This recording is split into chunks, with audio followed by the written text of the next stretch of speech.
All right, we're going. Okay. Welcome, everyone. Thank you, community and candidates, for joining us. This is a really great opportunity for our candidates and the community to get to know each other and learn more about important issues. So thank you for coming.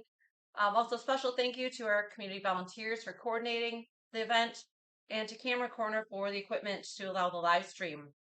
And before we get started, just a quick overview of how we're going to run today's question session.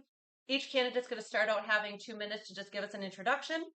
Then we'll read through the questions as they're given to us. We do have some that have presented before. If you have some today, please bring them up and I'll read them. We'll be reading the questions to each candidate, allowing them each a chance to answer, and they'll have a minute to answer. If they have follow-up to the questions, they can answer on their pages. There'll be time after the session is done to be able to kind of just follow up with them. And then any questions that we don't get to, again, they'll have those questions so that they can then answer those questions or, again, elaborate on something that maybe that 1 minute wasn't quite enough. So we're going to get started. Corey. Oh, I'm sorry. At 6 o'clock, we're going to try and wrap up. And then for the question session, so that's that meet and greet time, 6:45, we're going to try and get everybody moving out the door so we can get the hall cleaned up and make sure that they let us come back again. So, and then reminders to the candidates, please be respectful. Address the questions to the community, not to each other. All right? Okay. Corey, can we start with your introduction? Corey Julick, I work at Great Bay Packaging as a buyer, stockroom associate. I live in Hobart. I graduated in 2001. Currently have 2 children that go to Illinois. What's that? Louder. I started workshop. Sure. My name's Corey Julick. I work at Green Bay Packaging as a stockroom clerk and buyer for the facility. I live in Hobart. I graduated in 2001 from Pulaski.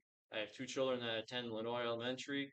For the last 4 years, I've been active at every board meeting the district has held. I've been involved in listening sessions when the referendum was going through. The district last year, I worked through Envision Our Future for pillar work for the school district. I was involved with the Community Involvement Committee that took place last April. Last year, I did run for the board seats for the village of Hobart.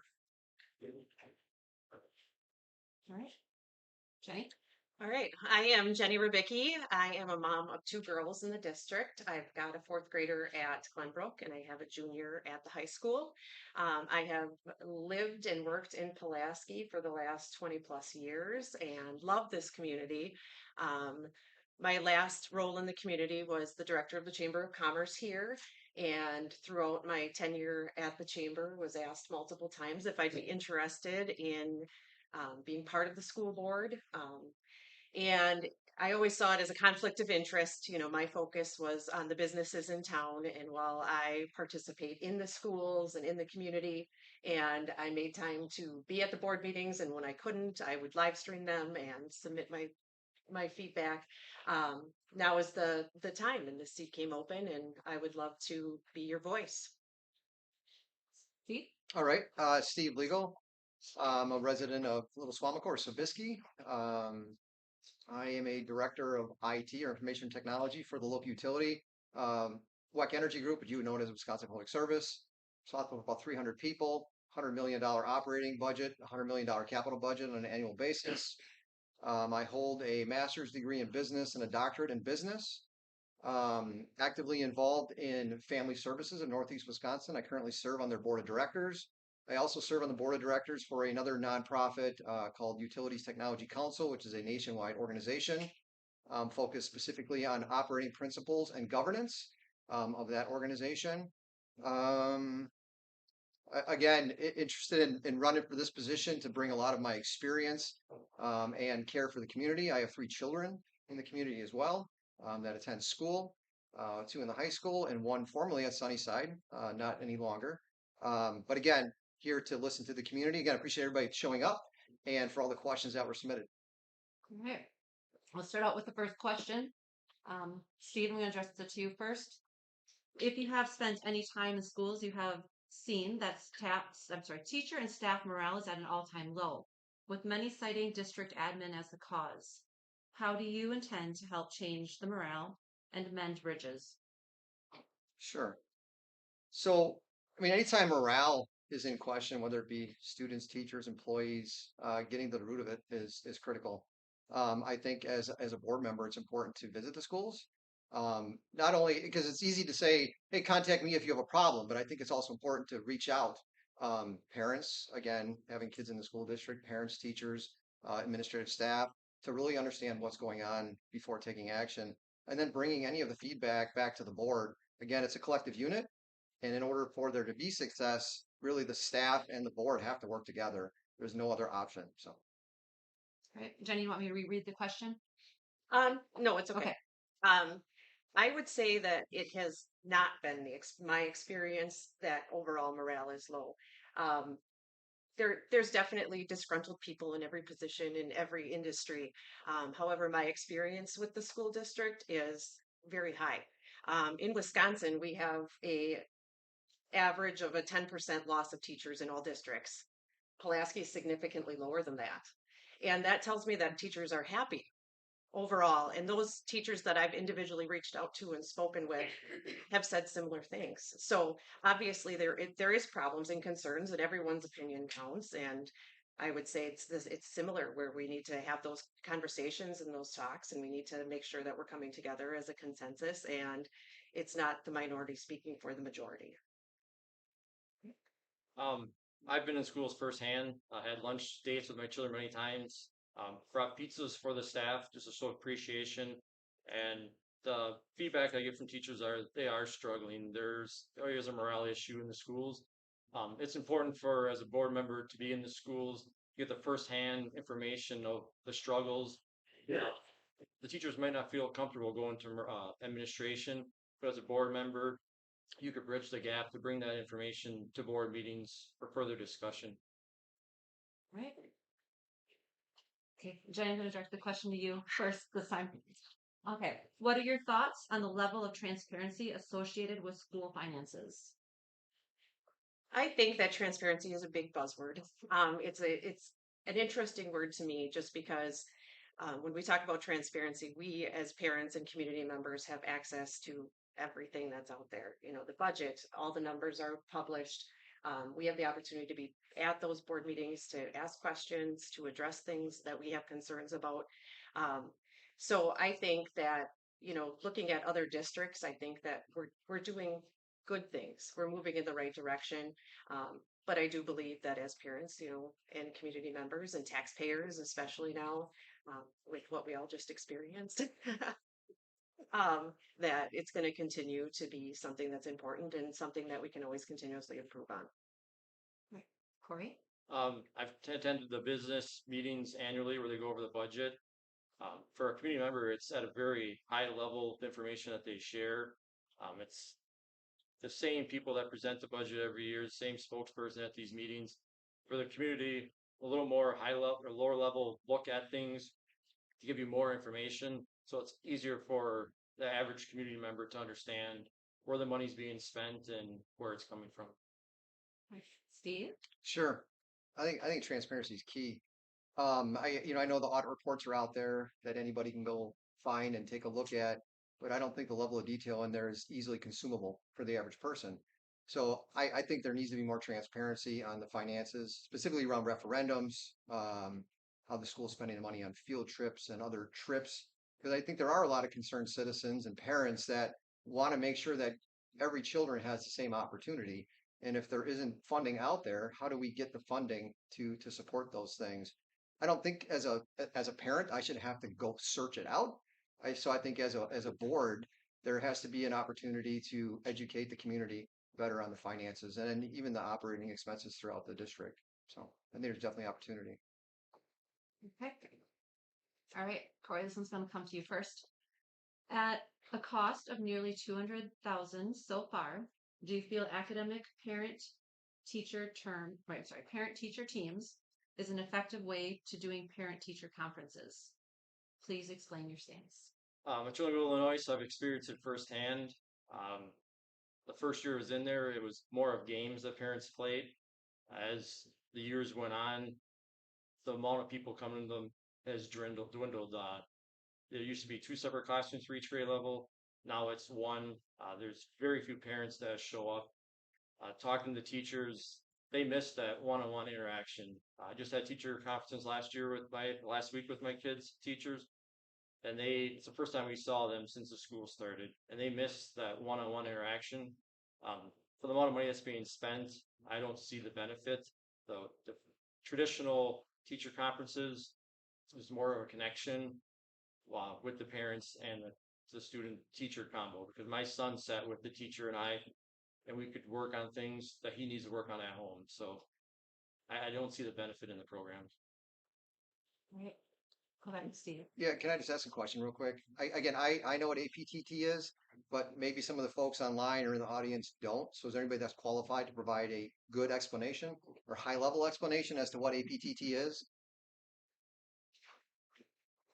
Okay, Jackie. Yeah, yeah. Okay, my name's and I work for Pulaski School District. Academic Parent Teacher Team Conference is an alternative approach to the traditional conference setting. So basically, the ideal is it's aimed to get parent involvement in the children's education in terms of goal setting and focusing on a specific goal for that period of time between one academic parent teacher conference to the next. And so the ideal is that you look at the goals, you look at the data, and the parents are part of that. And what games Corey was referring to were games that help you to reinforce your child's growth at home, to play in between that time period to help your child meet that goal. That makes sense. Great, thank you. So to answer the question, I mean, just like any other thing that we do within the school districts, whether it be standard conferences, group conferences, APTT, I think if there's a recommendation that we look at that, is it effective? That needs to be on the table. Again, the parents and teachers that either are for or against it, we need to gather the information as to why and make an informed decision on that. But in the end, I think consistency is important, right? So if two schools are piloting this program right now, what does it look like to move it forward? And how do we measure success, right? Before we make a decision to roll it out. So again, I think collecting data, having one-on-one conversations with people, and then making a decision is the right thing to do. Yeah. Jenny? And for me, I'm a very data-driven person, and I have not got to experience it. I'm at Glenbrook, not at Illinois. And so for me, I would say, what is the participation level in the APPT versus the standard um, parent teacher conference? Because we all know that everybody doesn't attend those either. And the three of us had the opportunity. We were invited to meet with the superintendent as candidates. And it was a topic of conversation that I brought up with her because I had heard concerns with it. And, you know, budgetarily, it has been a concern. However, within the next year, we're fully funded.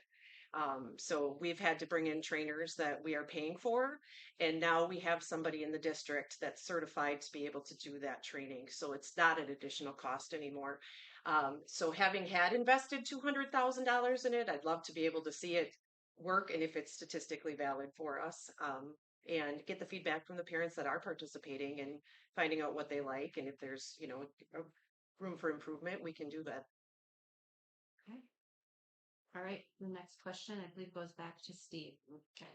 What are your thoughts on the referendum being voted on with a 70 million price tag, while district documents show a taxpayer impact that exceeds 100 million? Well, I think there's many components of the referendum that are valuable. I think this goes back to transparency, though.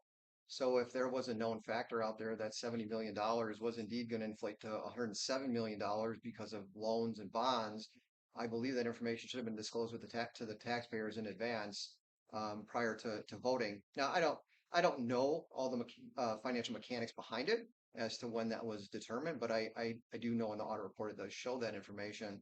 Um, so again, I think aspects of the referendum could be supported, but I just think transparency. So if that number indeed is $170 million and it's known, then that information should be readily available and provided to the taxpayers, regardless whether they support it or not. All right. Jenny? And for me, as a community, we voted on that referendum and now we have it. You know, there's no going back, unfortunately. Um, and I think that the next most important part is that we have a fiscally responsible board that can help reduce some of those costs potentially and make sure that those dollars are being spent in the best interest of our kids and our teachers and our community. Corey? Um, yeah, if that's truly what this referendum is going to cost, I think that the district should come forward with that information so the community is aware of the total cost. If one looks back at when the high school was built, that referendum was passed also without any money set aside to furnish the school, which they had to come back to the taxpayers for. So if this is truly going to cost $100 million to taxpayers, there should have been information, or information should come out so the parents and community are aware. But at the same time, we should make any effort we can to control costs anywhere we can in this project. All right, Jenny. In recent years, seasoned and well-respected teachers have walked out the doors of Pulaski Community School District. What do you feel would retain teachers, specifically teachers with experience? Working in many different industries throughout my tenure, right now, workforce in general is very difficult to retain in any industry. And I think that when things changed with when Governor Walker was in, you know, and teachers' benefits for staying longer didn't necessarily mean that they could be here. It's a tough conversation to have, you know, and we're all at will workers as well as our teachers. I think that there's some non-monetary benefits, and you know, we talked about some teachers not feeling appreciated. I think that there's some opportunity to get to the root cause and find out what's happening with those people and do what we can to retain them and you know, if they want to move on to another district. I saw a statistic recently where there's a very large percentage of the teachers that are leaving that are going into non-teaching roles, you know, and that's just part of the baby boomers are retiring and we're not having as many kids as we used to. So there's not as many people working in the workforce. So, you know, if you're a good, smart person, you know, another industry may be recruiting you. Corey? Can you read the question again, please? Yes.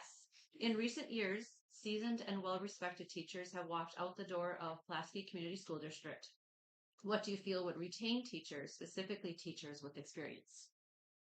I think teachers need to feel valued, and allow their input to be given. You know, as I've talked to teachers in my own children's schools, they have nobody to go to with their concerns. You know, and I sat down with my kids' teachers last year, and the teacher broke down crying, saying, "I'm glad you realize I'm not the problem, but I don't have anywhere to go." So I think teachers need to be feel valued, and they need to be able to give their input, and something needs to be done with that. You know, for our teachers, they're working every day. I get email, you know, seesaw messages at 8 o'clock at night from our teachers. They're in it for the long haul and dedicated, and they care deeply about our students and our community. And this is the last thing they want to do is leave. We need to do everything we can to retain them and listen to their concerns so we can address them. Steve? Well, I think what we need to do is if we have a list of the teachers that have left the district, where are they leaving from? Are there any common factors? You know, is there a common denominator that we need to look at? Is it all Sunnyside? Is it all Glenbrook? Is it all the high school? Because being in business and having quite a few people report up to me, there's usually a systemic problem somewhere, but we need to figure out what it is. It could be monetarily, it could be benefits, it could be this, it could be that, you know, but having some firsthand conversations with teachers and having children in the school, I think accountability in the school, it would help keep teachers there. I'm talking student accountability as well as staff accountability. Everybody wants to be held accountable to a certain level. Parental involvement, right? And you know, I agree. There needs to be a place for teachers to go, right? There is a chain of command that they can report things to, but then what? So if their problems aren't being answered at whatever level, the superintendent level, then where do they go? So how can the board support the teachers? And again, whether we have good things going on or bad things going on, we really need to understand why the teachers are leaving. Okay. All right. Corey? Over the last couple of months, we have had a lot I'm sorry, we have heard a lot regarding Sunnyside, such as a 20+ point drop in test scores, along with parent and staff not feeling supported. What would you do as a board member to turn this around? As a board member, it'd be important to be in the schools, talk to the principal, get some feedback from the teachers themselves of the struggles and what's truly going on. Uh, Maybe reach out to the parents whose children currently go to that school to get some information. It's important to have the information up front, kind of a backstory of what's going on before you can move forward. I think things like that should be brought to the board where the board can discuss these on the agenda at a meeting. So there could be a focus put on that school as to corrective action. Steve? Yeah. I honestly think having something like this with parents, teachers, students to really understand what's going on at Sunnyside, looking at the individual test scores, I glanced at what they are, and yes, I understand they're lower, but I just wanted to say this, test scores don't tell the true story about everything, right? So teachers know what's going on. Are we listening to our teachers? Parents know what's going on. They're the ones trying to help their children at home at night. Are we listening to our parents? So again, getting people in a room and talking through things can help us better understand what's going on, and then the board can better act in conjunction with the administrative staff on trying to solve the problem at Sunnyside. I don't think there's one problem. I think there's multiple problems. Jenny? I'm coming in unfamiliar with the problems at Sunnyside. So just from a parent perspective, being able to be educated on, what things have happened there, would be important to me. Obviously, if these things are blatantly obvious, the district administration better have been doing some things, and what things have been put in place and what are they doing to address it. And again, getting out there, talking to the teachers, talking to the parents, and finding out what they feel is going on, and finding the difference and the barriers there. Great. Steve, we're back to you. Seems like just yesterday. Okay. Currently, we are aware that the board president, Heidi Melser, creates all meeting agendas with our superintendent without any input from the rest of the board. Despite some members of board and community asking for items to be added, do you feel this is appropriate? Why or why not? If that is taking place, I believe it's inappropriate. All board members have equal power. I serve on two other boards and we all have equal power. The president of the board is responsible for conducting the meeting, not necessarily organizing the meeting. So I believe that all board members and community members should be given an opportunity to add something to the agenda. Again, and if time doesn't allow, provide an explanation and a plan to address it instead of just not allowing it. But again, this goes back to transparency. All right. Jenny? Um, I too, not aware that's happening. But if it is, it's inappropriate. But understanding the things that, I've served on many boards, and this is obviously a elected board, not an appointed board. So there's a difference there. But understanding the process, and if there's things that, someone's asking to be put on the agenda that can't be, understanding that and helping everybody understand why it can't be. Yeah, I feel any board member, board members are out in their district talking to people that are having the issues. Any concerns that they are told, they're a louder voice than, our court president is Hobart. So if there's issues going on at Sunnyside, the person that in the board that represents that zone should be able to bring information to have items put on the agenda that can be discussed as a board. It shouldn't be one person deciding with administration what's on the agenda. It should be everybody has an equal opportunity.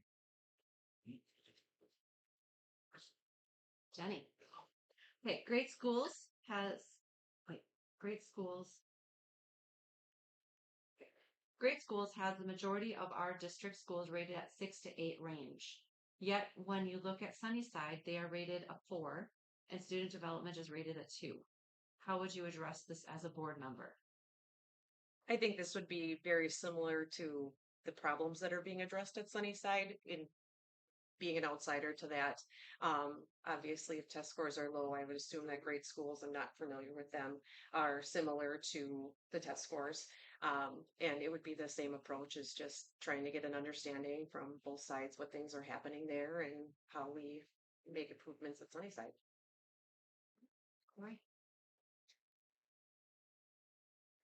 Yeah, if there's issues at one school or the test grades are lower, this is something that administration should be addressing to shift maybe special education uh, personnel from one school to another and get support for that school. If there's, again, this would come to a board meeting where the board could ask for further direction as to where how they could help. So if there's more personnel that could be moved to another school to help that school, uh, things like that should be done. Steve? So I believe this is the beauty of having multiple elementary schools in one district. If we're saying out of the 5 or 4 that Sunnyside is lower than the rest, don't we have other models to look at? Right? So we should be looking at other schools and how they're performing, looking at how Sunnyside is performing, trying to find out where again that common denominator, what is going on there, talking to parents, our kids come home from school, they share information. I think acting on it, because again, I don't think it's just test scores. I think there's multiple things that play into the overall great school concept. But again, we have a model that works here. We just have to figure out why it's not working everywhere. It can be fixed.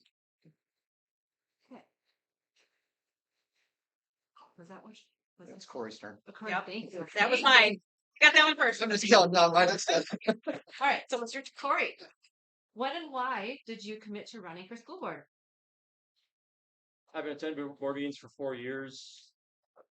I've been involved in the schools. I have a great relationship with the teachers. For the recent years, my wife's been involved with the Illinois PTO. As a family, we helped set up Boo Bash was their largest fundraiser. We did all the gift baskets for that, as well as tear down. We've always been involved in the schools, going to the board meetings for the last 4 years, speaking at many of them, of the concerns that I had as a community member. I just feel it's my opportunity to give back to the community with so much information that I've gathered over the last 4 years. Steve? Right. So the deadline to submit campaign, I guess a commitment was January 2nd, 5 p.m. I turned in my paperwork on December 12th. At that point, I was fully committed to running for this open seat. And why? Again, I believe my experience as a parent, my experience as a citizen in one of our communities, as well as my business and other board experience, just brings a background that can benefit the board and ultimately the district. Jenny? Um, so as I had mentioned in my intro, I've been asked for years, to get involved in beyond the involvement that I've had in the schools. And having finished my tenure at the Chamber of Commerce last year, this was my opportunity and did a little bit of soul searching. And I'm definitely not a politician, and this is out of my realm of expertise by all means. And so I want what's best for our community. I have proven leadership in fiscal responsibility, led a finance team for 5 years at a Fortune 100 company, where we were able to save $2 million a year just by asking questions. So it's important to me, having that tax bill to myself, receiving that tax bill myself, that the referendum that we passed as a community is done fiscally responsible, and now's the time to step up. Great. It's me again. It's a longer one. The long one. This is a long one. That's what I was like, You might have to read it 3 I may have times. to read it 3 times. Cool. Okay. How do you ensure the district is making the most cost-effective decisions when serving our students? The district recently added teacher coach positions to each elementary to coach teachers on their teaching strategies. But what about a position that could directly help students? Other districts have both a math and reading interventionist to help struggling students in each school. Right now, each elementary building has one learning support teacher, LST, but is one person enough for all the math and literacy needs of students? I think I got it. Okay. Well, again, we're a multi-school district and we may have to investigate having a pool of people that would go from school to school because the needs, whether it's 500 students or 100 students, the needs change, right? And to have a teacher or a coach assigned to a specific school may be needed today, but maybe isn't needed tomorrow. So I think really having a plan on addressing this stuff and establishing some type of criteria to decide where we send these coaches. To answer the question about should students have coaches? I don't know. I don't know the structure around the teacher coach, but I possibly, but I think that's something that needs to be better understood at all levels. Teacher coaches, absolutely. Again, we're putting a lot on teachers right now, and the curriculum's changing constantly, and all these different mandates coming down. So I think making sure our teachers are best equipped is the responsibility that we have. So again, lucky enough to have a child at Glenbrook, where we participate in the Wisconsin GAP program. And I've seen firsthand how all the extra help can help these students thrive. My favorite is using the resources that we have. I was picking up at Glenbrook the other day, and there's Mr. Sufka with a non-English speaking parent, and he's got his phone and he's talking in his phone and he's holding it up to the moms, and he's breaking down those barriers and able to have those conversations. And I think all the additional resources we can afford, and to Steve's point, Sunnyside may need additional support. We can't just, it's not a one size fits all model for all schools on what type of levels of support that they need. But being able to identify that and make sure that they're have the appropriate um, things in place for all the teachers, all the kids to be successful. Yeah, I think this is a question we should have for our teachers. If there's a need for more teacher coaches in the schools, coming off of virtual learning, children are very behind, struggling. The behaviors in the schools is the number one concern teachers have right now. So having a coach that can help them, that can float between classrooms is essential. It may not need the same amount per school, but if one teacher or one school is struggling, maybe we need to have more than one coach there. But this would be great feedback to get from our teachers on their needs, um, if we need more coaches in our schools. It's Jenny. It's shorter. How are you going to form relationship with teachers? Do you plan on having a presence in the school as a board member, not just as a parent? Okay, so it's a two-part question.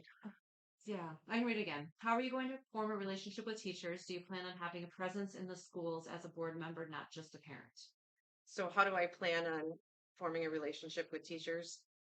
I am who I am. I'm a mom, and I have a relationship with a lot of teachers, and it's just conversations, and being who I am. And so for that question, that's how do you form relationships? You get to know people, and for the As a board member, not a parent. As a So the board- relationship as a board member, not a parent.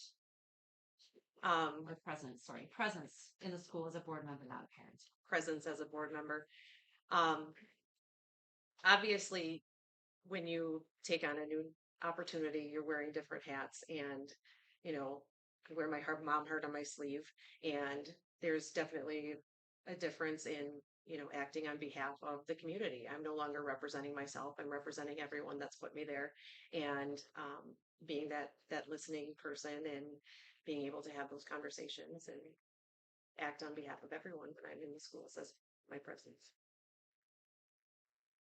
Can you read the question one more time? Yes. How are you going to form relationship with teachers? Do you plan on having a presence in the schools as a board member, not just a parent?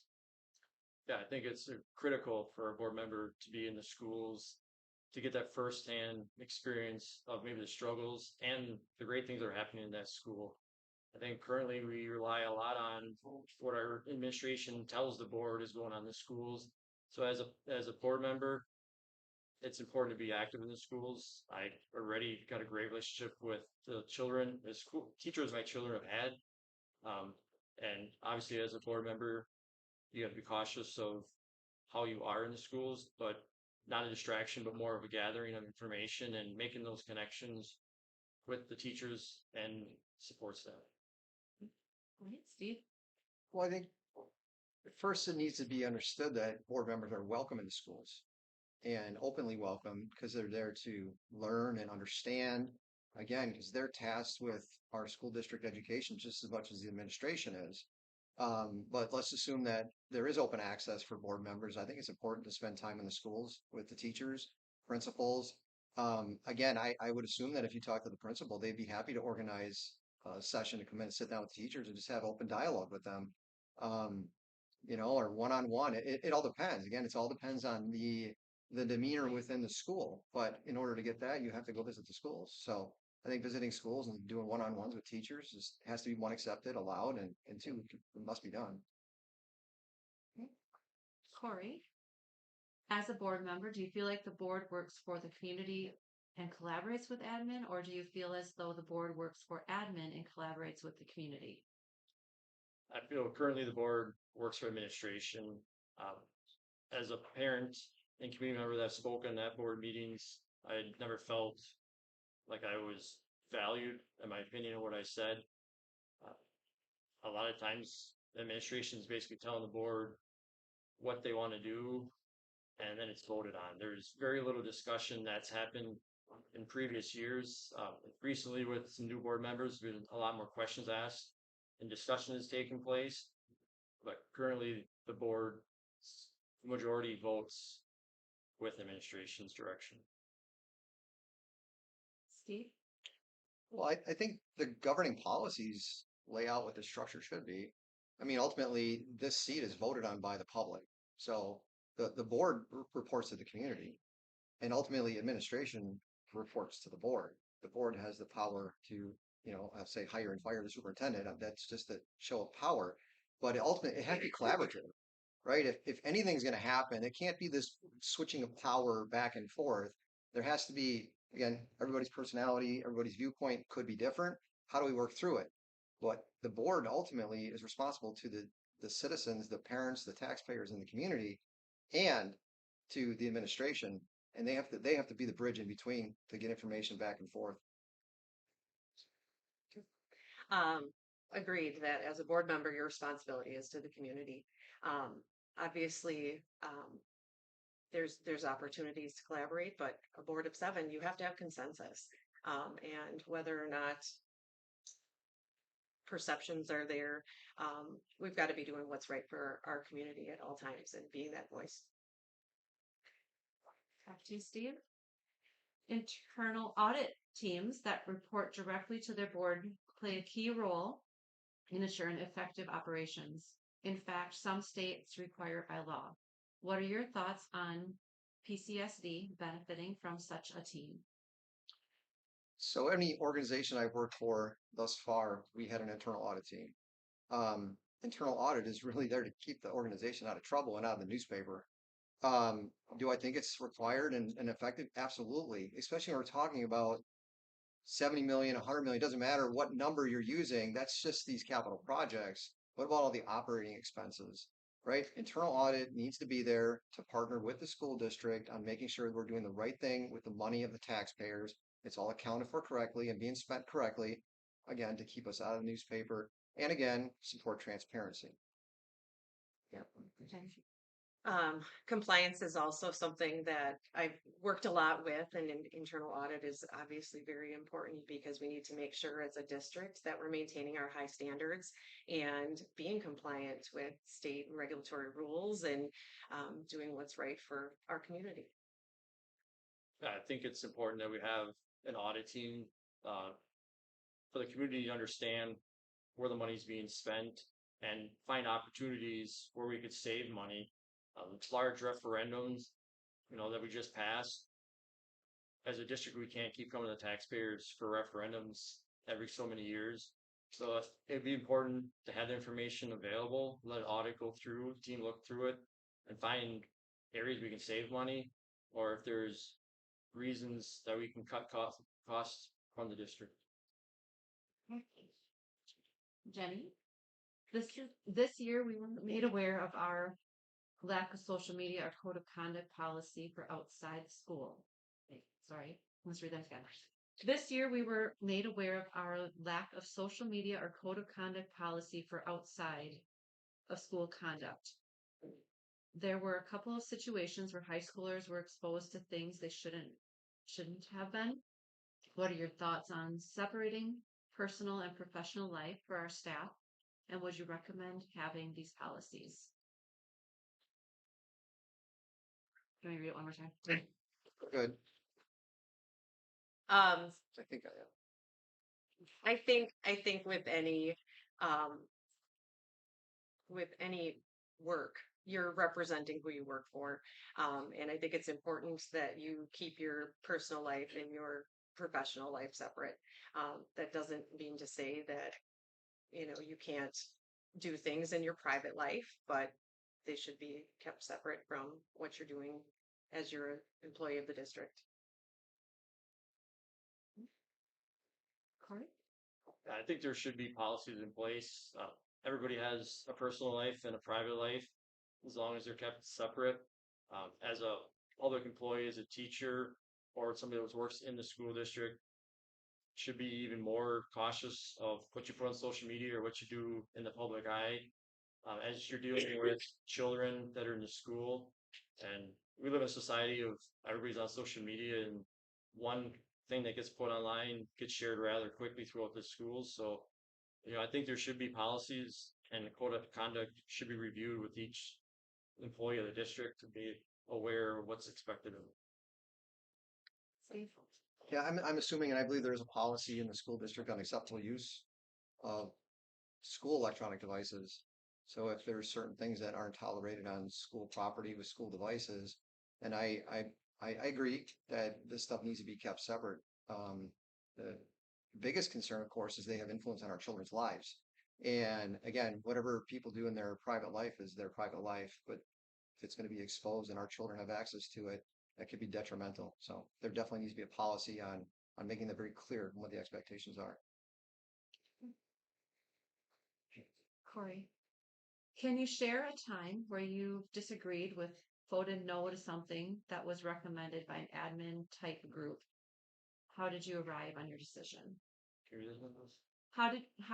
Can you share a time when you've disagreed with or voted no to something that was recommended by an admin type group? How did you arrive on your decision? Are you So- referencing schools? So I think just in your life where you voted, where you've disagreed with the direction that was given to you, and how did you arrive on your decision? Guess I'll go back to my everyday job. I work at a plant that's union. I'm a non-union employee in the office. Um, and it's a struggle because the union employees want one thing, and as an office personnel, it's operate differently. Um,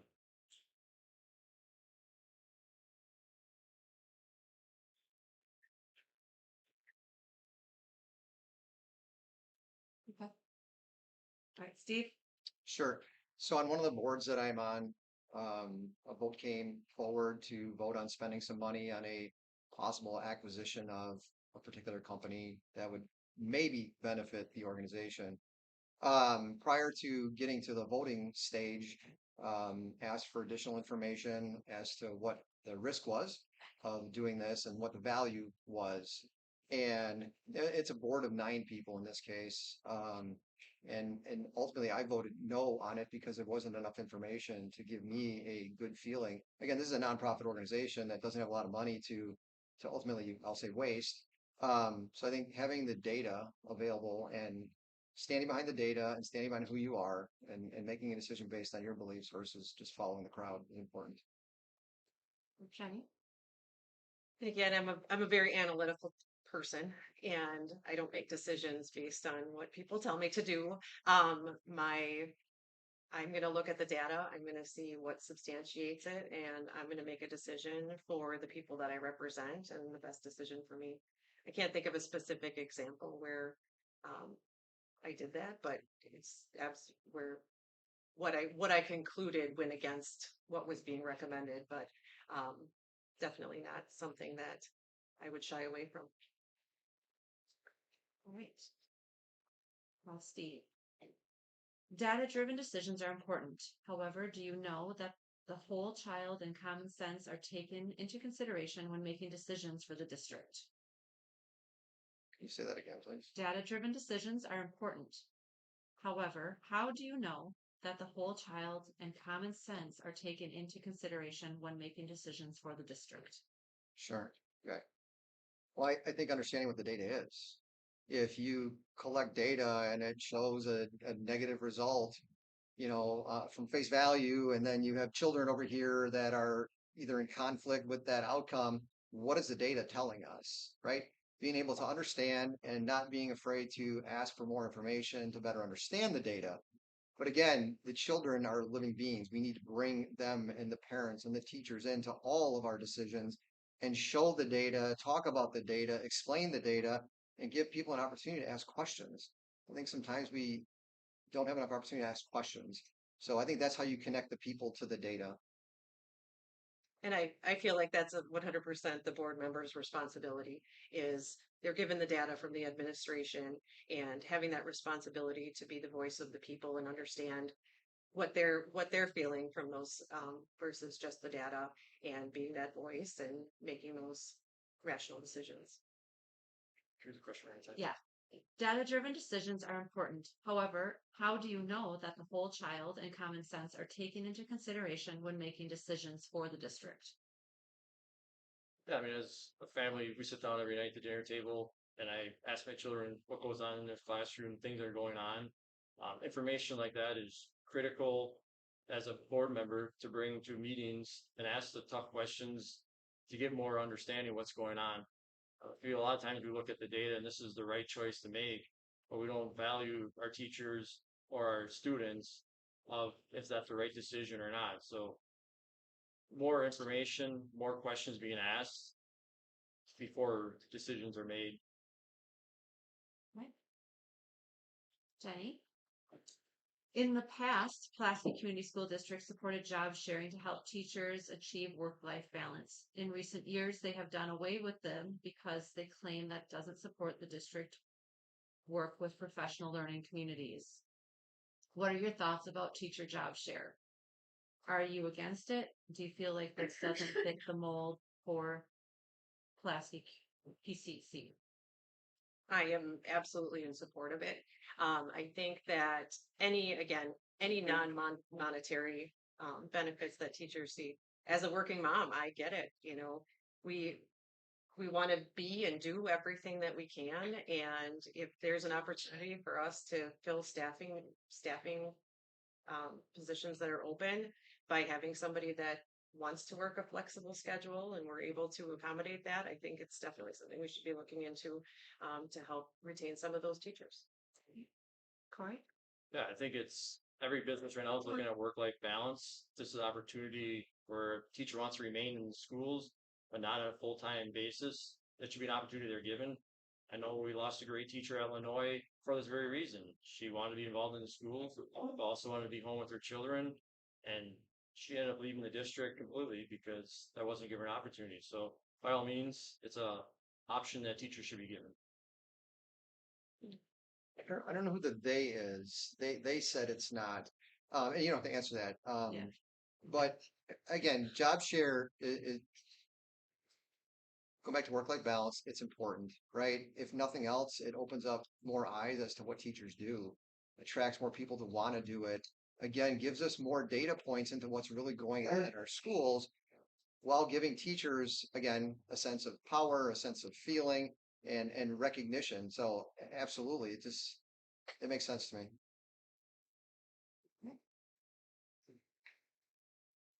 That was to you. I think that was Shelley. mine. Yeah. That was, I was starting with you. Thumbs up. Okay, so Corey, this is to you. At least two of you mentioned social safety in your write-up. What are your concerns on safety and how would you address those concerns? School safety. School safety. At least two of you mentioned school safety in your write-up. What are your concerns on safety and how would you address those concerns? I mean, as a district, we just added more school resource officers into our schools. But there really has been a lot of information that's come from that their amount of involvement they have. My children go to Illinois. There's a new officer in there. they don't get the same experience as they did in prior years. So I think safety is the number one concern. Our schools need to have all the drills. Children need to be aware of what the drills are. Our resource officers need to be involved in all aspects of the safety in our schools, and a lot of our direction for safety in our schools should come from our school resource officers. Steve? So safety is interesting. Um, and we could talk about a bunch of different things, but if I just think about the high school, where I have two children and I hear some of the things that go on in the high school, either firsthand or secondhand, um, definitely a inconsistent approach to student behavior needs to be addressed at all schools. I think we've heard it from teachers at Sunnyside as well, that classrooms can be sometimes disruptive and they're not able to teach the children. So I think establishing consistency across student behaviors is one. I'll say destruction of school property is another, which creates a safety issue. But it's not just the students, it's the teachers as well, right? If we have students that may not be acting appropriately, how do we protect our teachers from that as well? So I think taking a look at our policies is number one, and ensuring that the board and administrative staff is on the same page with consequences for behaviors, and to make sure that it's being consistently done, and that the board is being fully informed of any behavioral issues going on in school that I would say are severe. Jen? Yeah, and I would say, obviously, I'm a mother. Safety's important. I want the best for all the kids in our schools and all the teachers. Um, but I fully understand that there's a lot of things happening behind the scenes that we don't know about, and rightfully so. We don't want those things, safety protocol necessarily going out into the community, getting into the wrong hands. For the board meetings I've attended, safety comes up a lot, and those go into closed sessions. And I think it's appropriate that the board and the administration are on the same page, and that we have that trust in our administration that they're making those things applicable to our children and making sure that they're safe. We added the SRO officers, and I know that there's things happening as a community member. I don't necessarily know what they are, but I know that safety has been a priority for the district, and they're taking those steps to make sure that our kids are safe. Uh, Steve, several years ago, we contracted with Neola to assist with writing policies for our district. Not only is there significant cost for this partnership, but the one size fits all approach doesn't always represent what's in the best interest for Pulaski.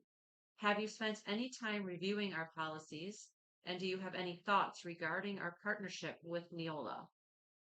I have spent some time reviewing some of our policies. Of course, not all of them. There are a lot. And I would agree that many of the policies that are out there that govern the school district, govern the board, seem somewhat generic. But I believe the board should be able to form a committee and review the policies and bring back recommended changes to make them apply to Pulaski School District, and know that this should be an ongoing thing. Every year, the policies should be reviewed.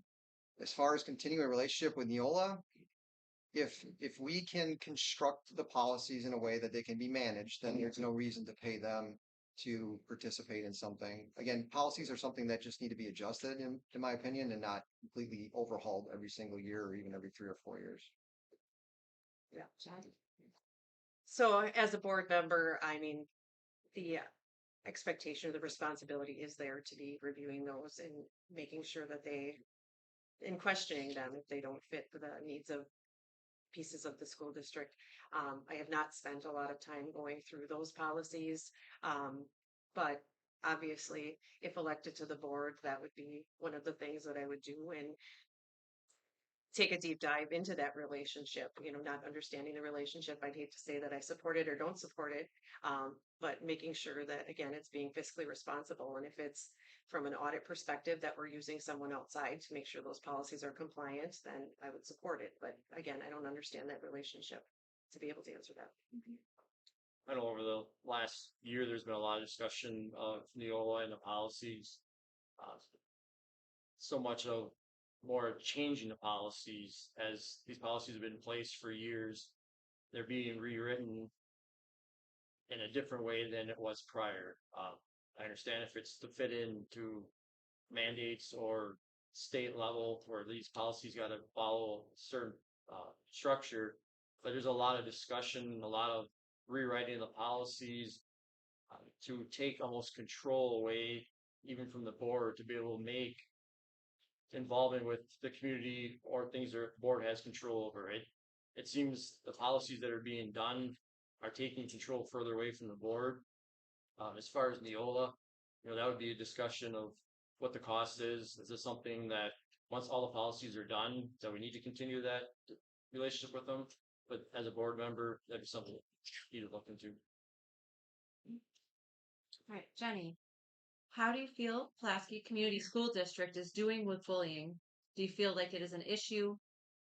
Can you provide your thoughts on addressing this issue? I think bullying is an issue everywhere. I think we see it in schools. I think we see it in communities. We see it. Social media has such a strong role in the bullying that we see everywhere today. Um, so, do I think it's an issue? Absolutely. Do I understand the issue within the schools? Not entirely. There could be schools in our district that have more problems than others. And I hate to say kids are kids, but our kids, we're seeing a big shift in entitlements, and we're seeing that bullying coming back around, and we're teaching them right and wrong, and yet we're seeing it again. So really, if elected to the board, gaining the understanding of where the issues lie, and if those policies aren't out there, making sure that we're establishing those, and is it a committee that gets together to make some recommendations on how we address that in the district? I mean, I don't know if there's strong bullying situations, but the behavior in the schools, ever since the kids came back from virtual learning, the amount of behavior teachers I've talked to is a struggle to keep the classrooms under control. Just the children are having a hard time adapting coming back to the schools after being home for so long. Is there a bullying issue? As a board member, it'd be imperative to get that information from an administration and talk to the principals of each school to understand the bullying, if it's going on, to the level, and how to address that as a board. And that would be information to bring back to board meetings, have an agenda or have a discussion of the board of how we move forward to handle those situations. Can I stop you for just a second? Yeah. Everybody needs Everybody needs to speak up, or is having a hard the time. live stream's having a hard time hearing everyone, so I'm Okay. just going to encourage you guys to speak a little bit louder, okay? I'm not yelling though. Joe. But voices are getting tired too. Yeah. So bullying, it absolutely takes place. I mean, I have I have kids in school. I've heard the stories.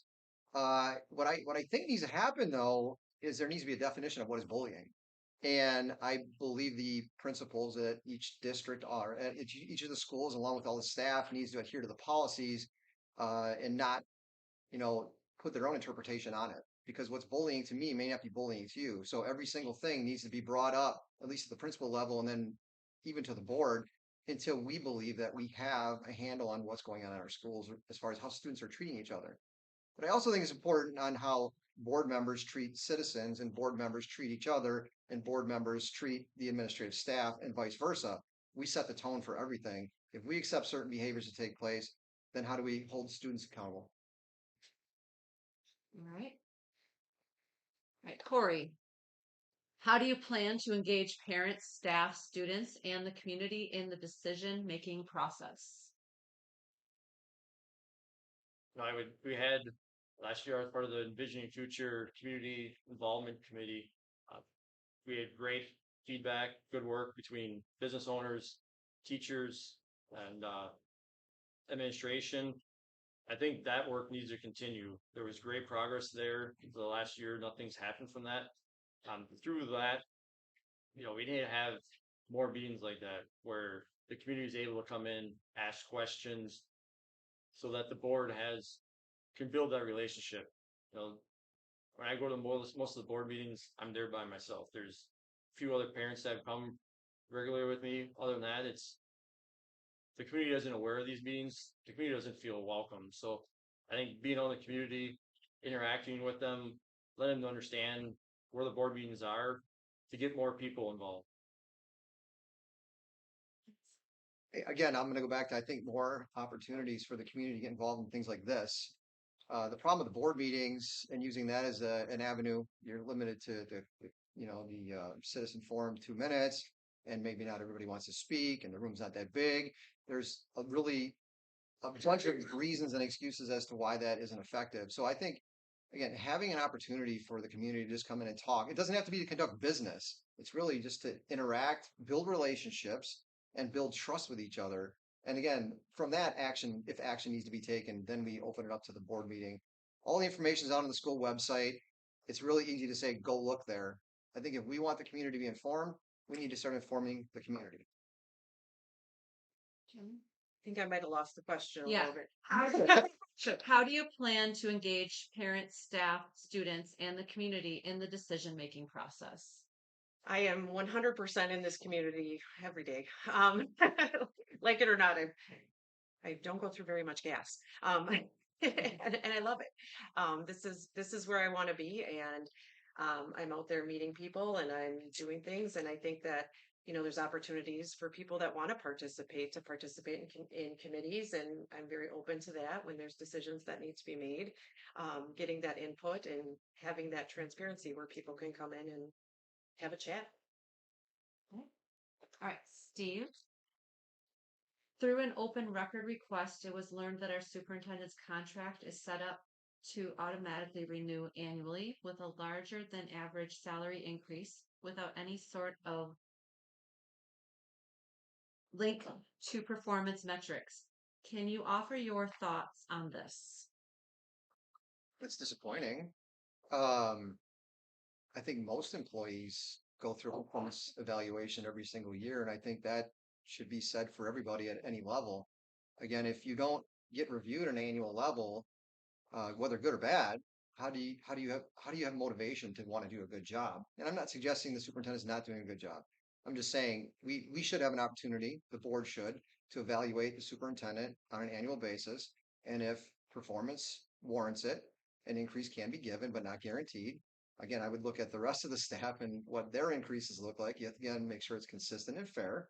And the contract should be on an annual basis. Again, it motivates for somebody to want to do a good job. There should be no auto renew on a superintendent contract.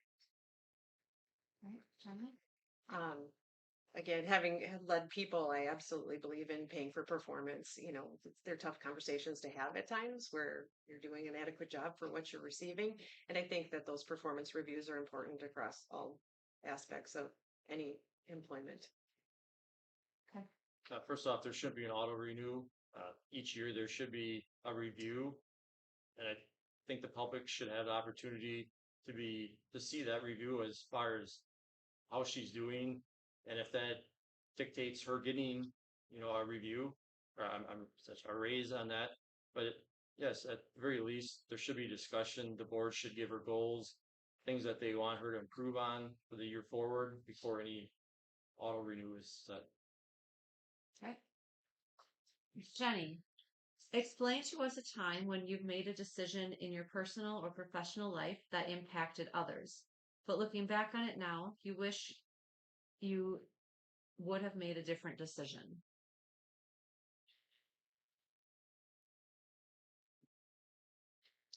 No. I just want to make you laugh, so I'm going to tell you I got married once.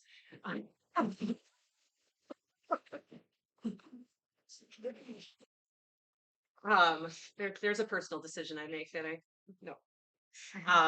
My kids have a fantastic dad. Um, Honestly, I consider myself a very grounded person, and I have made decisions for large groups of people, and I honestly cannot come up with one that I regret necessarily, and wish I could do it again. I was not prepared for that question. Of all the things that my mom brain puts down on paper at night, I keep a notebook by my bed, and I'm like dumping stuff out. I don't have a good answer to that. That's all right. All right. Corey? Can you read the question again? Yeah. Explain to us a time when you've made a decision in your personal or professional life that impacted others, but looking back on it now, you wish you would have made a different decision.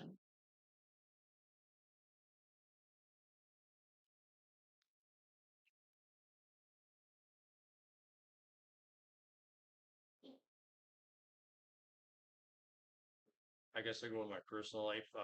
In recent years, my mom was hospitalized in Milwaukee. For 11 months, she was down there, and I was the sole person that went down pretty much every month to be with her. My dad was down there full time.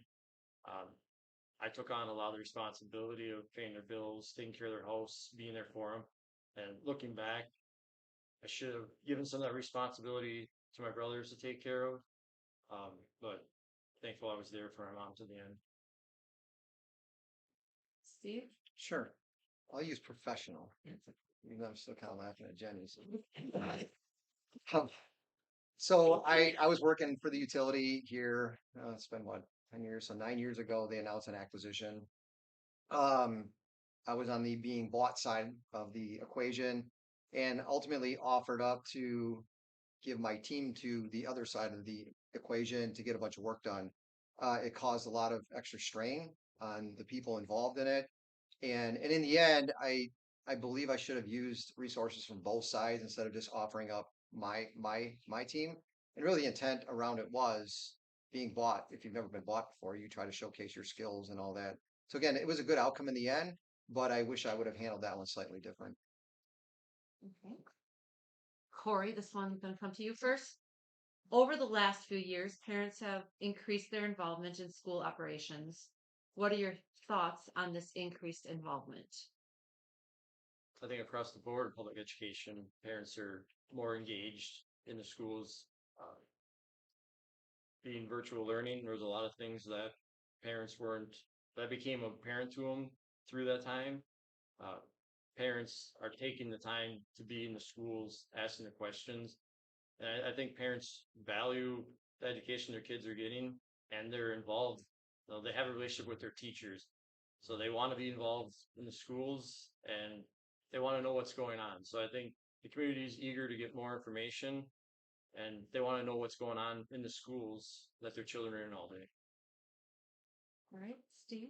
Yeah, I think we need our parents in the schools. Again, there's so many kids and only so many teachers. And if we really want this to be a relationship and truly understand what's going on, both good and bad, and be able to lay out a strategy for our district as a whole, we need to be open to the parents being involved. And again, giving them opportunities to do things of value instead of, just bringing them in for whatever. So I support 100%. Will you read me that question Yeah. one more time? Because I heard it differently than the answers that I got. Over the last few years, parents have increased their involvement in school operations. What are your thoughts on this increased involvement? So I hear operations, and I think that we're bringing teachers in that are helping with things that we would have to pay people for, and I think that's fantastic. So as when I hear operations, that's where I go. We've got mailers that need to go out. Pace needs help with putting this stuff together that's going to go out. I think using parents and community members to do those things is fantastic, because again, then it's something that we're not paying for someone outside to do. As far as parents being involved in the classroom, I love it. They want to be there and they can help and take some of that strain off those teachers. That's great. I've had the opportunity to go in and read books in a classroom, and it's fantastic. Thank you. All right, Steve. More expectations and curriculum have been loaded onto teachers and students recently, with no direct benefit to either party. How will you ensure teacher prep time doesn't continue to decrease and workload continue to increase? Well, as a board member, it would require going to the schools and really understanding the schedule that teachers are on. Um, I don't think there's really an opportunity to get a full understanding of the curriculum, but understanding what they believe or the perceived workload is to prepare for their classes and address student concerns. I know in the high school they're on a mod schedule, which causes in and of itself its own issues. And then in the other schools, it's a, regular block type schedule. So working with the staff to understand the schedule they're on, the curriculum they're teaching and what they think prep time is, and then determining whether that's going to be feasible or not. Can you read that one again? Yes. More expectations and curriculum have been loaded onto teachers and students recently with no direct benefit to either party. How will you ensure prep time doesn't continue to decrease and workload continue to increase? The piece of that question I don't like is the no direct benefit to either party. Because as an outsider, I don't know that I can agree with that without understanding the full picture of what that means. I don't know what a normal prep schedule is for teachers. I don't know what curriculum whomever asked that question is saying has no benefit to our children. I think that in general, education is beneficial to our children. So to be able to answer that, I need to become more educated on what things that are being put on the teachers that whomever that is feels aren't beneficial. All right, can you read it one more time, please? Yeah. More expectations and curriculum have been loaded onto teachers and students recently with no direct benefit to either party. How will you ensure teacher prep time doesn't continue to decrease and workload continue to increase? If there's no direct benefit to either, this is an opportunity where our teachers have a voice, where they could share this information openly, where people would be able to hear this. If there's no direct benefit, our teachers' workloads are constantly increasing. We get seesaw messages from our kids' teachers on Sunday nights. They're constantly working. So as a teacher, if they're not having enough time to do the prep work and their workload continues to increase, as a district, we need to look at the things that aren't beneficial, that aren't giving the teachers the needs and isn't meeting the students' needs. We need to evaluate what things are beneficial and what things we can do without. Did you ask me something? That was the first one. Okay. My mind. Oh man, that means it's my turn again. Okay. Teachers and parents do not feel comfortable speaking at board meetings for many reasons. What do you plan on doing to change lack of direct board to parent/teacher communication? One more time. Teachers and parents do not feel comfortable speaking at board meetings for many reasons. What do you plan on doing to change lack of direct board to parent/teacher communication? Kind of a loaded question. Again, I need to understand because I feel comfortable speaking at board meetings. So for a general question of teachers and parents don't feel comfortable, is it a minority? Is it a majority? I don't know who it is that wants to be speaking. I challenge they say, well, who's they? And what is it that they're not getting? So obviously keeping those lines of communication open, and if those scenarios do exist, having an open door for those people to talk to me so that I can gain an understanding of why they're not feeling comfortable, to break down some of those communication gaps. Corey? I've spoken at many board meetings. It's very intimidating. You don't feel welcomed as a community member being there, and there's never any resolution to that. The board doesn't come back to the next meeting and address those things, or even reach out to me outside of the business meetings to give me information that went on. So I think the first part is everybody likes to do email electronics. There should be an automatic email that goes to every board member. Every board member should be aware of what's going on. And if somebody wants to come to the board meetings and speak, they should have the opportunity. And not that anything can be acted on, but at least give them some direction as to where they could go. Maybe this situation they're speaking on could be addressed by speaking to the principal at their school, but it's very intimidating and the public doesn't feel welcome speaking at meetings from prior experience. Steve? I'm going to separate my answer into two parts. So teachers versus citizens. So teachers, I can imagine there may be a feeling of retaliation if they come to the board meeting and bring up a topic that maybe isn't well received. So there needs to be a policy written about that to protect them. Because again, it is an open forum that people have the right to speak within certain governing policies. From a citizen perspective, I mean, in the couple board meetings that I've attended, there has been an opportunity that I witnessed where the citizens weren't treated very nicely. So again, it goes back to the bullying comment I made, where we need to model the way, do the right thing, treat people the way we want to be treated, show our children how we should treat other people. But again, it can all be taken care of very easily, and that's the board following a consistent behavior, regardless of what position they serve on the board. Um, and again, in the structure of today, teachers really don't have a path to report an issue outside of their normal chain of command. So I think that needs to be investigated as well. Okay.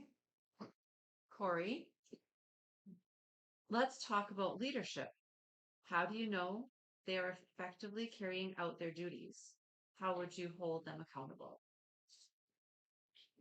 Let's talk about leadership. So I'm assuming this is board leadership, like I was reading it as administration. as administration leadership. Okay. Let's talk about admin leadership. How do you know they are effectively carrying out their duties? How would you hold them accountable?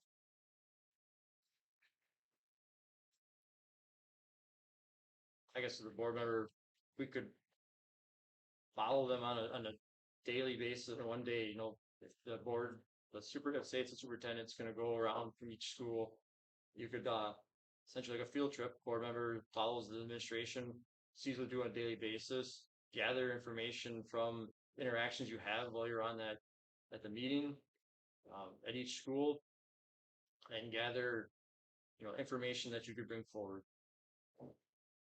Okay. So leadership is definitely not management.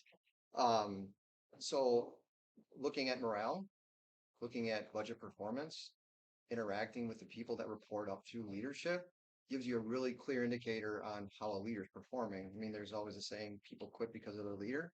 I believe that. Now, I'm not speaking of any particular case here, but I think direct interaction between administrative staff and the board members is critical to understand what's going on in their school and not being afraid to raise up concerns that could point to a leadership failure or a leadership success. Again, just like with anything, we can learn from the various staff members and board members that we have throughout the district, and we need to lean on that. And I think for me, it goes back to the annual review of all leaders. You know, if we're talking about building leadership, we're talking about administration. It's important that we're doing those reviews. We're holding them accountable. I was at a position a few years ago that people that reported to me and people that reported to them were allowed to submit, and I never got to see the names, but share their feedback that way. And that's part of the performance. If I'm leading people, my performance is reflected on how they feel I'm doing as well. Okay. All right. Steve, please describe your plan to assure open record level full disclosure accounting of the referendum money to the taxpayers on a regular basis, not just by attend a meeting and read a report or minutes that say approve the expenses. Well, on the board, there is a secretary treasurer position that is appointed or voted on, I'm assuming.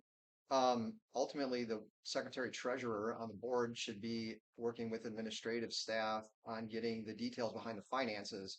And then as a board, it's our responsibility to come up with a format of sharing that information with the public. Yet I believe in full transparency on the referendum, on the operating expenses, all of that. And again, coming up with a plan to get the information out to the people and not just point them to a website and or hope they find it. It needs to be very direct.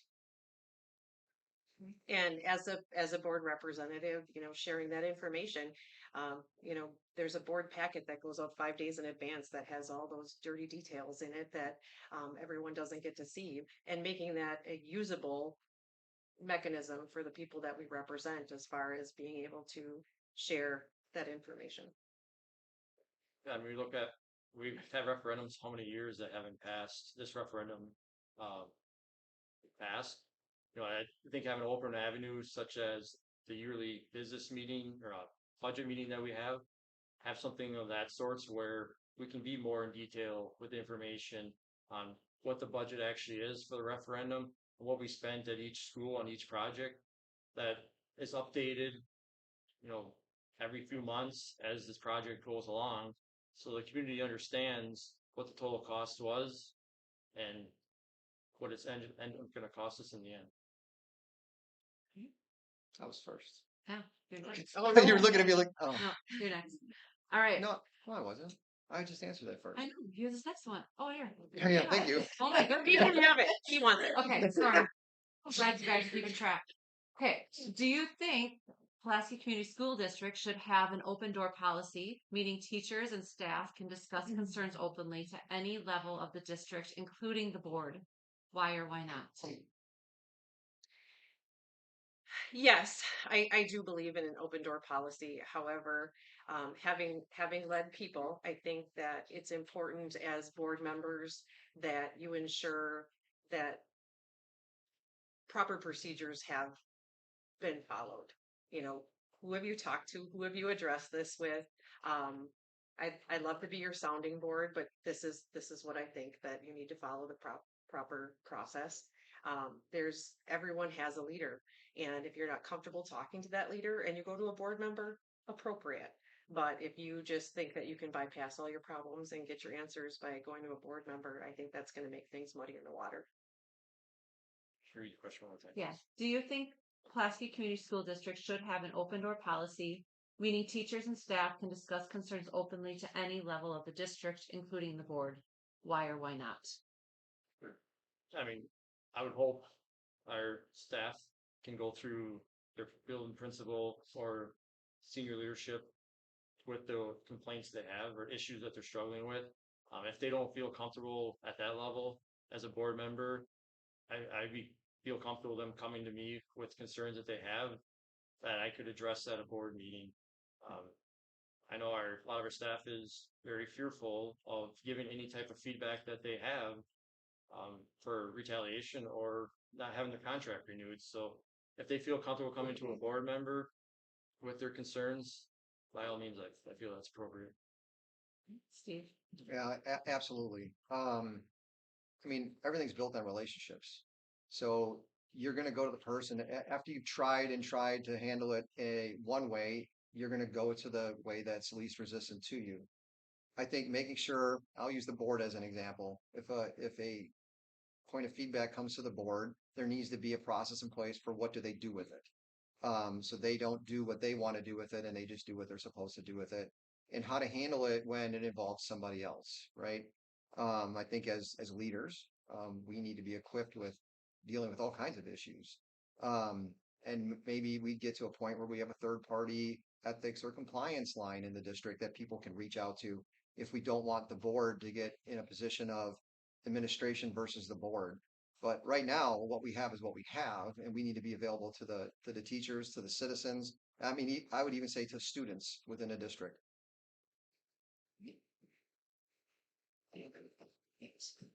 Corey, how do you go about ensuring transparency and accountability across our district? I mean, all information that, I understand there's certain information that you have to withhold as a district, but most information should be available. Not that everything should go on the internet, but everything should be accessible, easy to find. And I think as a new board member, it's important that the community is interested in this district and wants to see things move forward. So it's important to make, as a board member myself, available, but also work with administration to make sure that we include the community in all involvement. Yeah. I mean, transparency starts with answering people's questions, even questions we don't want to answer, right? So we have to be open to that, and I think turn a question into a conversation, right? Kind of opportunities may ask me a question, I ask them the same questions in return, right? That's how transparency is supported. I think we all need to be transparent. I don't think it should be something we try to do.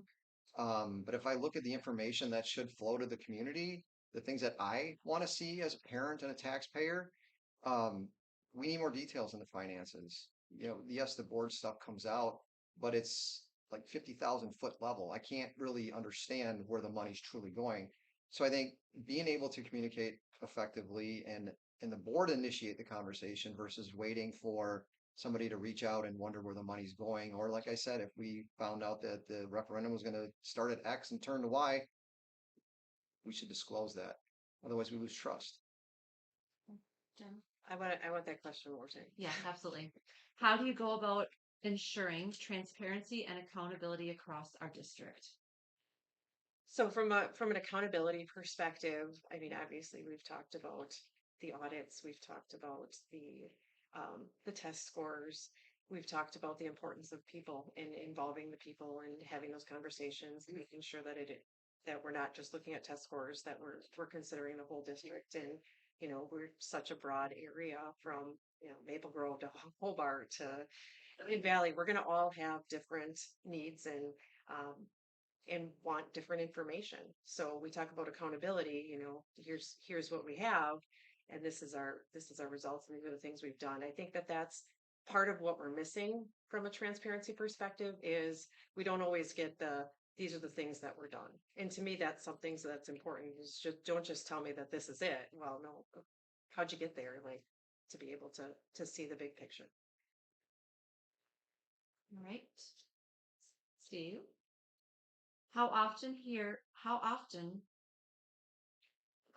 We often hear the phrase fiscal responsibility. What does this phrase mean to you? Well, to me, it means we set a budget, we stick to the budget, and that we're able to answer for every dollar that we spend. It's not our money. Um, and and we can attach a value to that dollar. If we invest a certain amount of dollars at the high school, what are we getting for it? I know there's a lot of programs out there that we invest money in, but are we truly seeing the value? So taxpayers trust the board and trust the staff with spending their money. So I think being fiscally responsible is doing what we say we're going to do and not a thing more. When I think of fiscal responsibility as a board member, it would be taking the time to go through and have my questions ready so that and understand the why. So we see a lot where you've got all these numbers on a spreadsheet and okay, but there's definitely times where you'll stop and you'll say, well, what about this? I had some data analysts that worked for me once, and they hated me but loved me because they would send me these 14-page spreadsheets of numbers and this and this and this, and I would spot check them, and there'd be a typo somewhere on it, and I'd be like, give me better data. And they'd be like, it was a typo, Jenny. But it is what it is. Like I've got to be able to trust your data to be able to make informed decisions, and that's what fiscal responsibility comes down to: is asking the whys on those and finding the opportunities to um, maybe reduce some of those costs. I mean, being fiscally responsible, be able to show where the money's being spent and that it's being valued. If you run new programs and the community is not, and the staff and community doesn't see the value in them, uh, we should look at why we're continuing those programs and be forthcoming with information on where our budget is throughout the year. Not wait till the budget's approved and then at the end of the year, this is what we spend. Look throughout the year, make that available to the community on where money's being spent. And maybe there's adjustments that can be made throughout and cost savings. If there's a program that's being run that people aren't seeing any value in, let's roll that back. Does it really need to be spending money on that? Jenny? What preparation have you done to research prior board decisions to ensure that you don't go into this position blindly without any knowledge of the problems facing our district? What preparation have you done to research prior board decisions to ensure that you don't go into this position blindly without any knowledge of the problems facing our district? Announcing my candidacy did not change anything that I've been doing.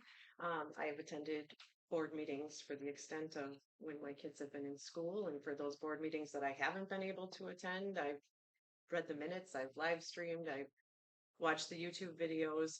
So nothing in my process has changed as an involved parent.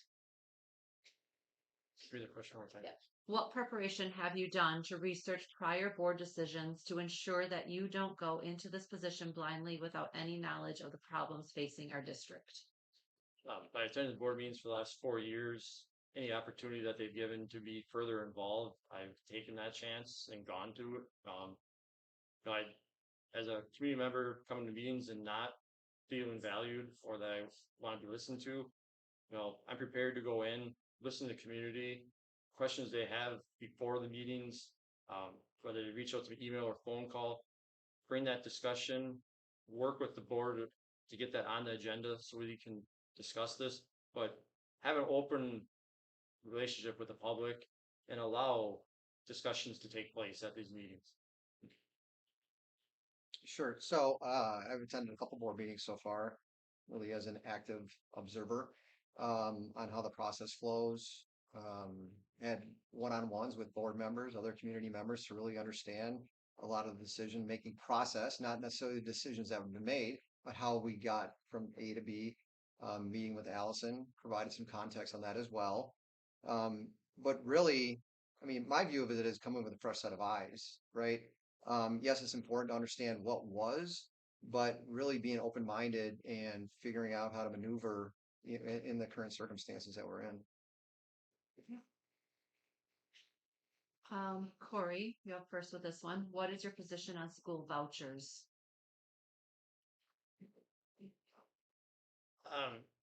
As a community, it's of course we love the children to stay in our schools.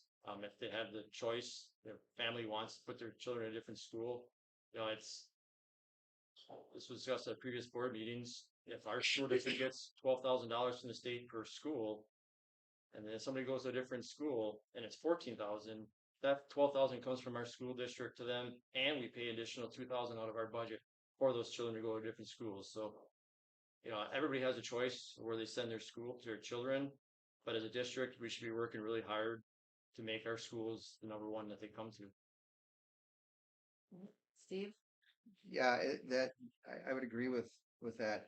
I mean, we need to make our district a place that people seek out. Last board meeting we talked about open enrollment numbers.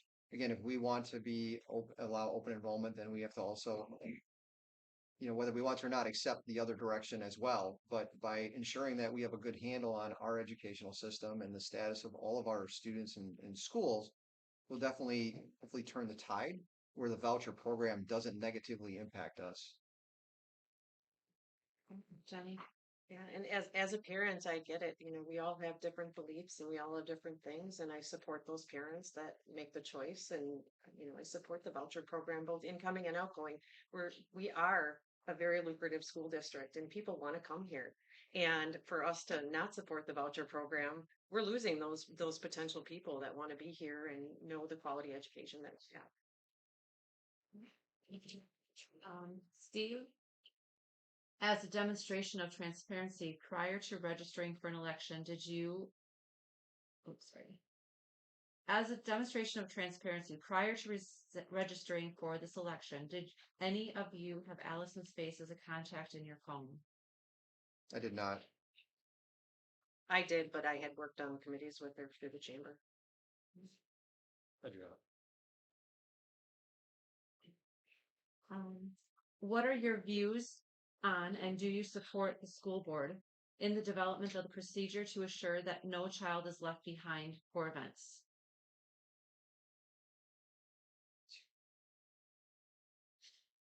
That's me. Yeah, I just answered the no. No. Oh, come on. I don't count that one. I'll go first. I don't care. No. Sorry, go ahead. Yeah, I'll read it again. What are your views on, and do you support the school board in the development of a procedure to assure that no child is left behind for events? Absolutely. I'm all about inclusivity, and all is all. And I don't know why we would ever leave someone behind for an event. Yeah, I support all children should mean all children. Everybody should have the same opportunity when they're in our schools. If they're children struggling, the opportunity is given to them to give them the same support that every other student's getting. My short answer is yes, I support it. The detail behind it is I guess if I just use the recent trip that the band and choir went on to California, if students didn't go, isn't it our responsibility to ask them why? Maybe there's a financial struggle at home. Maybe they don't want to talk about it. And, and maybe as part of fundraising, I think they couldn't participate in, or maybe they did fundraising, they don't know where the money went.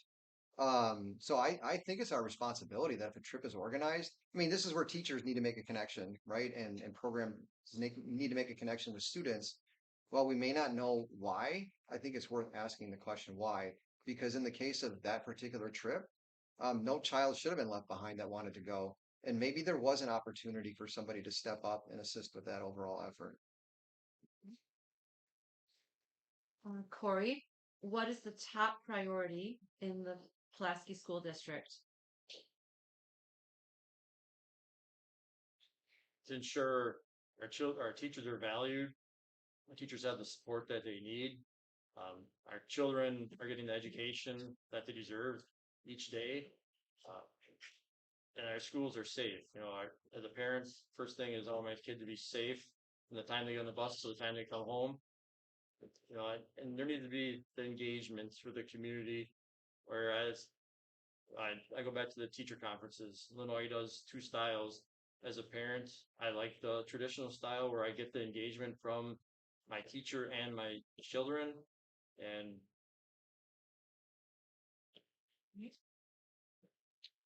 I think our number one topic should be teacher retention, teacher happiness. And we have to define what happiness is, right? Because we can't meet everybody's needs to the same level. But I mean, we as parents, we choose to live here. Teachers also choose to work here. And I mean, I was at the last board meeting and it was discussed the fact that a special ed teacher was moved from Sunnyside to another school. And now there's a shortage possibly, even though it was said that things are accounted for. But yet in the previous board meeting, we talked about the opposite. So I'm really not too sure what the position there is. We need to get a handle on our teachers. They, aside from our children, who they educate, they are our most valuable asset. And if we don't understand what position we're in right now, we're going to continue to lose teachers, and then we're in big trouble. I'm going to take this a little more overarching that I think the school board's top priority needs to be our children. And that obviously involves quality teachers, quality curriculum.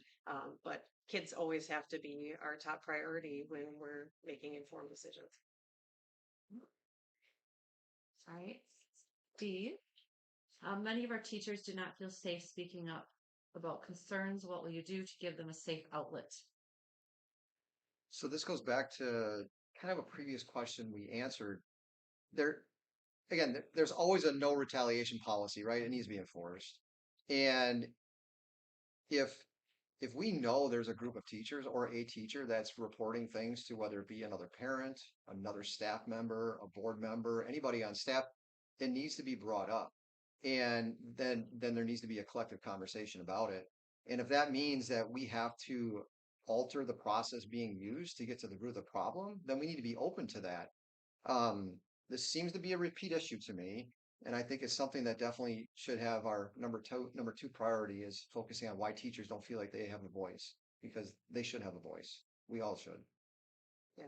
And I would agree with that. And since choosing to go down this path of running, I've spoken to multiple teachers. I don't necessarily hear that, but obviously it keeps coming up in questions. So I'm assuming that there is some of that out there, and if elected, that's going to be one of the things that needs to be addressed. And it's opening my door to those concerns. But again, making sure that the proper line of chain of command where is it broken? And Steve said earlier, is it systemic? Is it teachers at one school that we're feeling this from, and what's the problem there? read the question one more time, please. Yeah.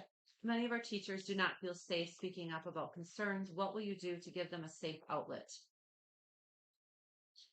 I think as a board, we have to come together on, is there an email address? Is there, a hotline or a way that we can have the teachers come out? I've sat down with some teachers that broke down in tears of, thank you for realizing that I'm not the problem, but I have nowhere to go. So I think we need to have a meeting with the teachers, sit down to really understand how they want this to go, where where they'd feel more comfortable. As a board, the last thing I would want to do as a member is make a decision on how we should do this without including the teachers. So, as a elected board member, we need to value the teachers and come up with a way to work with them on a way that they feel comfortable approaching the board and address these issues. I'm a little afraid to be first on this one. It's a long question. It's two-sided, guys. What? It's kind of pieces. Yeah. So maybe We just want to respect anyone who's asked a question, and so I just want to. We're gonna have to get through this. okay.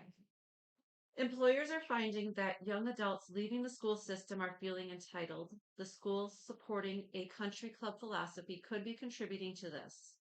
With the referendum money starting to accumulate, how will you support controls to assure the taxpayer money is not perpetuating this problem?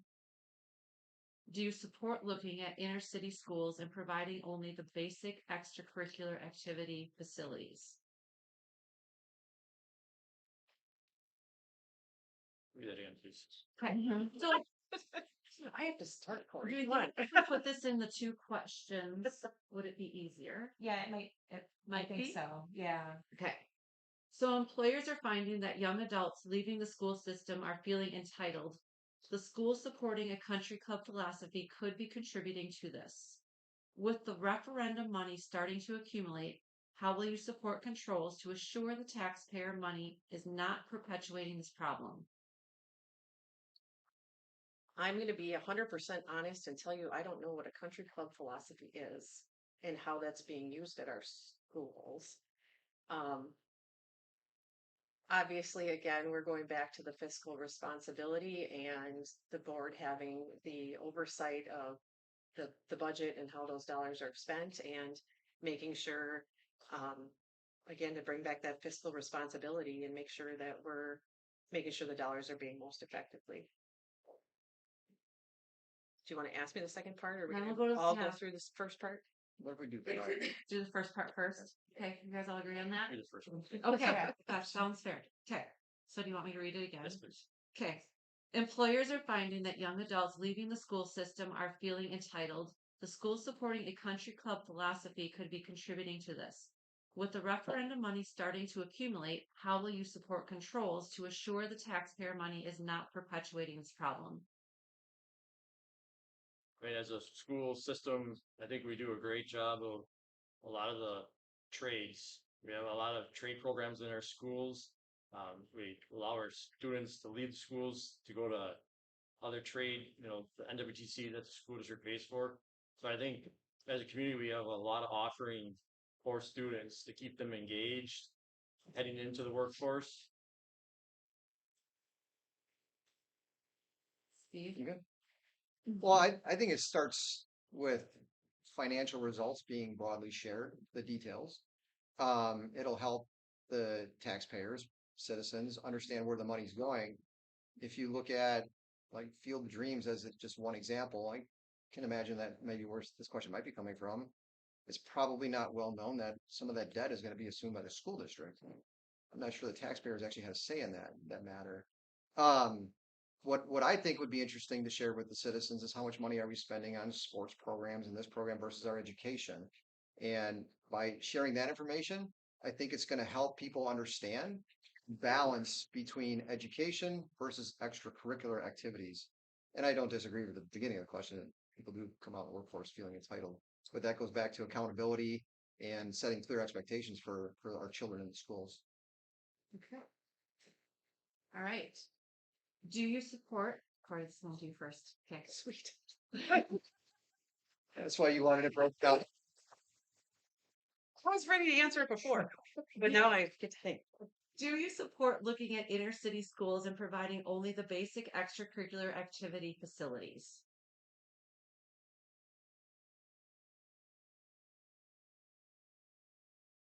I mean, as a school district, I think we offer a wide variety of opportunities for the students, both everyday school and outside the school. I think our current offering is sufficient for us, our school district. Short answer is yes. I mean, I think the more time we spend reviewing other schools helps us, one, understand how we compare And again, we want people to move here, and we should be making decisions off what capabilities we can offer here. I mean, I will say the one challenge in the Pulaski School District is the amount of geography that we cover. So just because we can land something in the village of Pulaski doesn't mean that everybody's going to be able to take advantage of it. So I think getting the people involved in all of our decisions and talking through the rationale of it is going to help people be involved and feel better about what we're doing or why we're doing it, or have a voice to say no. Do you support looking at inner city schools and providing only the basic extracurricular activity facilities? I absolutely don't support providing only the basic extracurricular activities. I think Pulaski does a phenomenal job of offering our kids so many opportunities. And I would hate to see us go back to just the basics. Um, our kids have so many opportunities. You know, next year my kid is gonna get her CNA through school her senior year, and she's gonna have that opportunity as she heads out. Um, you know, she wants to get into radiology, and it's such a cool opportunity. And I would hate to see some of those. You know, she went to Costa Rica with the Spanish club, and if we were to cut down to the bare minimum, they wouldn't have those opportunities. And that's one of the things that I think make our school district so attractive is that we do have so many things and opportunities for our kids. So that is all the questions I have. Did anybody have questions that they were holding on to that that they want to submit? You did? I have a question. I don't know whether it was covered before, but in the recent last year and a half, there's been talk about banning books in libraries and things like that. How do you feel about should the board have say on that, or should the teachers and the staff require what kind of books they allow in their library? So think we will that's start with me. Steve. Yep. Yeah. So if it's okay, I'll talk about curriculum as a whole, right, and books and all of that stuff. The board should most definitely have a say in the media used to educate our children, whether it be a book or an iPad or other forms where I'll say the curriculum is taking us in one direction completely. For example, the iPads. Does the board agree with our children learning strictly on iPads starting in kindergarten? Or should they be receiving books? I think that's all part of the discussions. I mean, there is administrative staff that does bring forward curriculum recommendations, and the board does have involvement in it, and they need to continue to remain involved in that. Again, bringing community involvement, specifically parents who are trying to work with their children on learning things with sometimes limited means. I would agree that curriculum and books all fall under board responsibility. As a board member, it's your responsibility to understand the curriculum and challenges that certain people would be having, and making sure that our children are being appropriately exposed. Yeah, I agree. Curriculum and books that are in their schools, there should be the board should be seeing what's being brought to the for recommendation as opposed to it just being approved. As far as books in the library, I know it's been in the media that other school districts are having issues. If there's books that are not proper for our children to have in the schools, by all means, those books should be removed. Um, and that's to Steve's point. If the community is involved, maybe somebody's child brought that home from school. The community should be able to have that involvement that hey, these books shouldn't be allowed, and bring that direction to the administration and the board, ensure that only the proper materials are in our schools. Are there others? Okay. So I guess we'll do the last 2 minutes of wrap up. So if you have any closing comments for the community, and then we'll go into some general meet and greet time. Who are you starting with? We will start with Jenny. I just answered that. Whatever, Steve. Gotten to know you really well in the last 2 hours. So first and foremost, I want to thank Ben and Jackie and everyone else that took the time to put this together. I appreciate the opportunity to have this avenue to get my voice heard. I know a lot of people in here. Haven't had the chance to meet you one-on-one necessarily, but I appreciate you giving up your Sunday night to be here. Um, as I've said, I'm not a politician. I'm a mom. My hands are sweaty under the table. And here I am. And I hope that my reputation in the community speaks for itself and I can get your support on moving on to the board. Corey.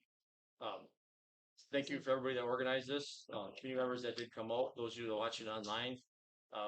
As a community member that graduated from this school, I want what's best for everybody whose children attend our schools, ensure our teachers are valued and get the support that they need, and to open the communication with the community and allow more information to be released to the public in a format that they feel comfortable doing. So I hope I earn your vote and thank you for your time. All right, I will say thank you as well. It's everybody here that set this up, everybody online, and for those that asked those questions, there's some tough questions. But I want to say this: not everything's broken, right? There's a lot of really good things going on in the school district, and it's important that we get the board structured in a way, right, to take all these concerns, address them, and so the next meeting is way different, right? So again, thank you. So we're going to move into that question or I'm sorry, the meet and greet time. So if there was something that they mentioned that you want to be able to like talk to them about, please take this opportunity to do that. All of these questions they will have again. So if they want to elaborate on them or they read them again, like, wait a minute, I see something in here that I want to just expand on. They can definitely do that. So appreciate all of you for coming out. I think this is a great opportunity for our candidates and for the community to get to know them and just learn a little bit more. So thank you. Thank you for organizing. Thank you for listening.